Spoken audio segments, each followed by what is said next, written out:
There's no question that Chavez's largesse to the negros y indios, for the bricks and medicine and loans abroad, is made possible only by wildly high prices of petroleum.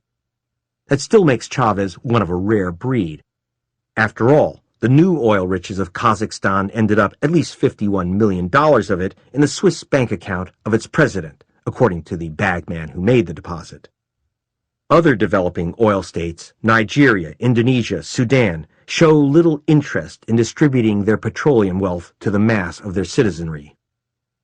And after all, Venezuela itself was a wealthy oil nation long before Chavez, without much to show for it except massive international debt. 3 decades ago, I wrote about the peasants under the bridges in golden Caracas, in shacks made of packing boxes. It was after the real price of oil hit $80 a barrel. Chavez is called a Marxist and a socialist. He is neither. His reformist, cooperative, and redistributionist program and his handling of oil wealth is clearly Norwegianist. Chavez is a dramatist, calling his Scandinavian-style reforms the Bolivarian Revolution.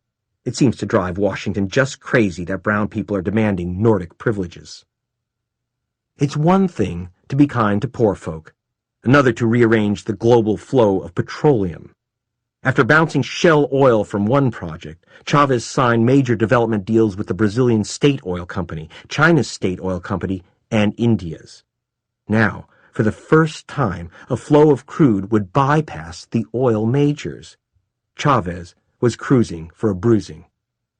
And it was Chavez, of course, who played Latin Lone Ranger to Ecuador and Argentina, writing checks to support their bond sales.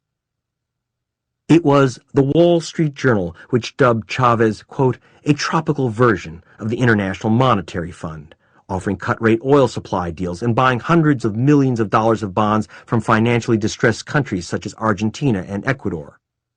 The untropical International Monetary Fund in Washington was not amused, nor were money center banks of New York and London.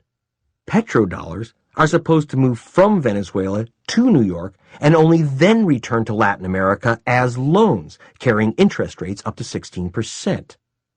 Chavez, by bypassing the side trip to New York, showed that the costly financial cycle is not, Mr. Beale, tidal gravity, an immutable law. And to underscore the point, Chavez traveled to another third-world nation with more gifts of low-cost oil, the Bronx in New York and Chicago's West Side. In September 2005, Chavez offered these poor racial Bantustans within the USA, Hispanic neighborhoods in Chicago, African-American hoods in the Bronx, discounted heating oil through Citgo, the U.S. retail outlet of Venezuela's oil company. A public relations gimmick? Undoubtedly. But Chavez is making a point. The public, American public included, does not have to remain hostage to the Saudi-Houston cartel. Nevertheless, Chavez has challenged the great ebb and flow of international finance capital and petrodollars. If Chavez were president of Kazakhstan, he could play Robin Hood with his nation's oil money without incurring the fanatic wrath of the White House. Venezuela is a different matter altogether. Chavez is correctly seen as a class warrior, a crafty opponent of what George Bush calls the impressive crowd, the haves and the have-mores.